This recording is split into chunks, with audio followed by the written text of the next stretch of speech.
There's a child in every family who learns too early to carry the weight of the world on their shoulders. Have you ever wondered why it always falls to you? Why when something goes wrong, all eyes turn in your direction? Why you've become the repository of family blame, the preferred target when tension needs an escape? This isn't a coincidence. This is a psychological pattern calculated by the narcissistic psyche. Carl Jung uncovered the deepest mechanisms of the human mind and revealed something unsettling. Dysfunctional families need a scapegoat to maintain the illusion of normalcy. And once chosen, this role becomes a gilded cage of suffering. You weren't chosen because you're the weakest. You were chosen because you're the strongest. Because your sensitivity threatens the collective mask. Because your authenticity exposes the falsehood of the family system. Jung called this the projection of the shadow. And today you will discover not only how this mechanism works, but how to identify if you are a narcissist's favorite scapegoat. Because what Jung discovered about the dynamic of projection completely changes how you see your own pain. Answer honestly. When there was conflict at home, were you always the first to be questioned? When something went missing, was your room the first to be searched? When Michael and Jennifer fought, did the blame somehow fall on you, even when you weren't present? If you're feeling a tightness in your chest right now, it's because your soul recognizes the truth. You were programmed to be the family's blame depository. You were conditioned to accept responsibilities that weren't yours. You were trained to carry the shadow of people who refuse to look at their own mistakes. How many times have you apologized for things you didn't do? How many times did you take the blame to bring peace back home? How many times did you convince yourself that maybe, just maybe, you really were the problem? That is the voice of the programming speaking. That is the mask of the scapegoat you were forced to wear. While you carry the blame of others, your true essence suffocates. While you accept being the problem, you deny your own light. Your true self whispers, you are not the problem. You are the solution they fear. You are the conscience they reject. You are the mirror that reflects the shadow they don't want to see. Do you recognize this pain? It's because you were chosen to play this role. And today, you will understand exactly how this choice happens, what the telltale signs are, and how to break this pattern once and for all.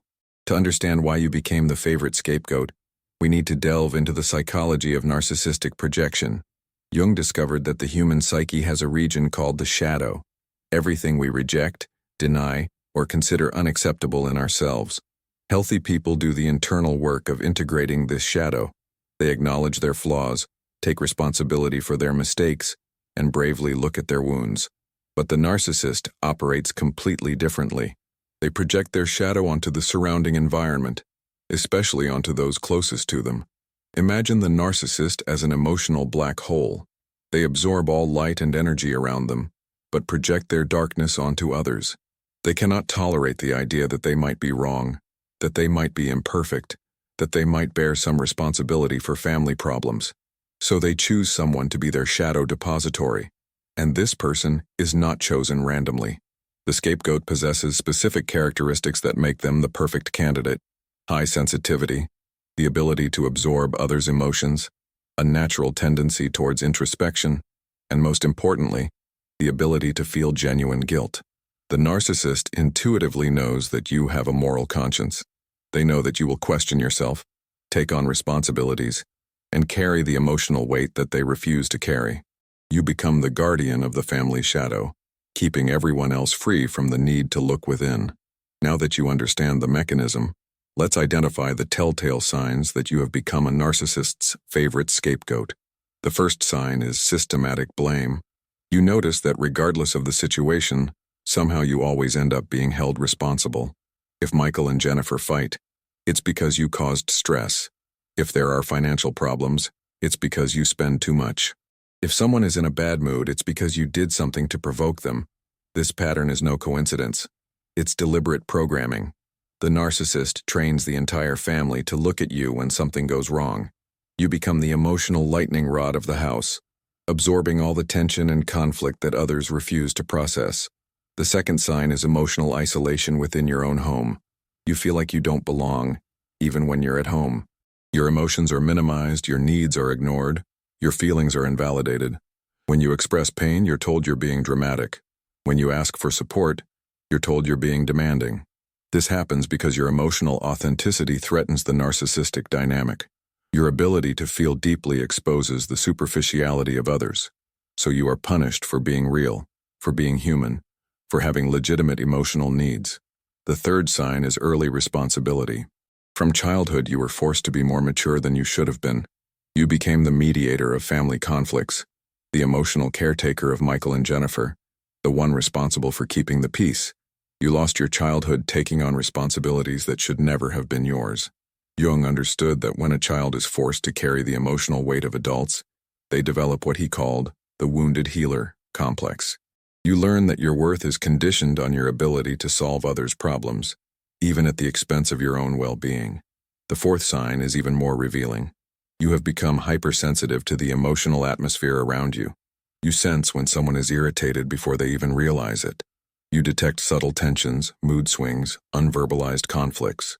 This ability developed as a survival mechanism. When you are constantly held responsible for others' emotions, you learn to monitor them obsessively. You become an emotional radar, always alert, always trying to prevent the next explosion, the next blame, the next rejection. The fifth sign is sabotage disguised as protection. When you try to stand out, achieve something significant, or simply be happy, subtle comments emerge to diminish you. These people cut you down, always with seemingly well-intentioned justifications. Don't get too excited, you might be disappointed. That's not for people like us. You've always been a bit of a dreamer.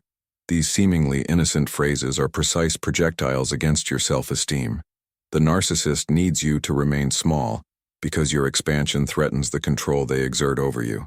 The sixth sign is constant triangulation. You never receive direct information. There's always someone in the middle, distorting, interpreting, manipulating communication. Jennifer said that Michael was upset because everyone is saying that This triangulation serves to keep you confused, insecure, always trying to decipher what really happened.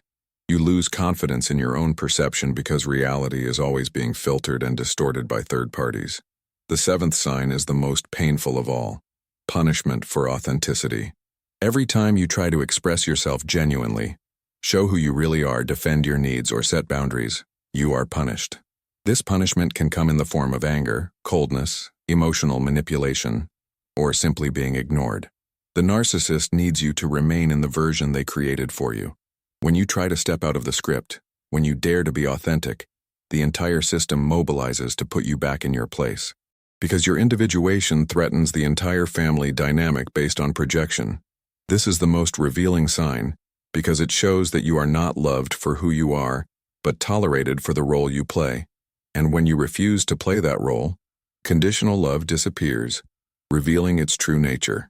Now that you recognize the signs, the time for liberation has come. It's not enough to identify the pattern. You must break it. And this begins with a deep practice of reconnecting with your wounded inner child. Grab a journal and write a letter to the child you once were. Ask them what they needed to hear in those moments of blame. Tell them that the blame was never theirs, that they are not responsible for adults' emotions, that they deserve unconditional love. This is not a symbolic practice. It is a real rescue. Your inner child still lives within you, carrying all this programmed guilt. They need to hear an adult conscious voice saying that they are free to be authentic, to have needs, to exist without apologizing. Next, practice consciously returning the blame. Every time you catch yourself taking responsibility for something that isn't yours, stop, breathe, and mentally return that blame to where it truly belongs.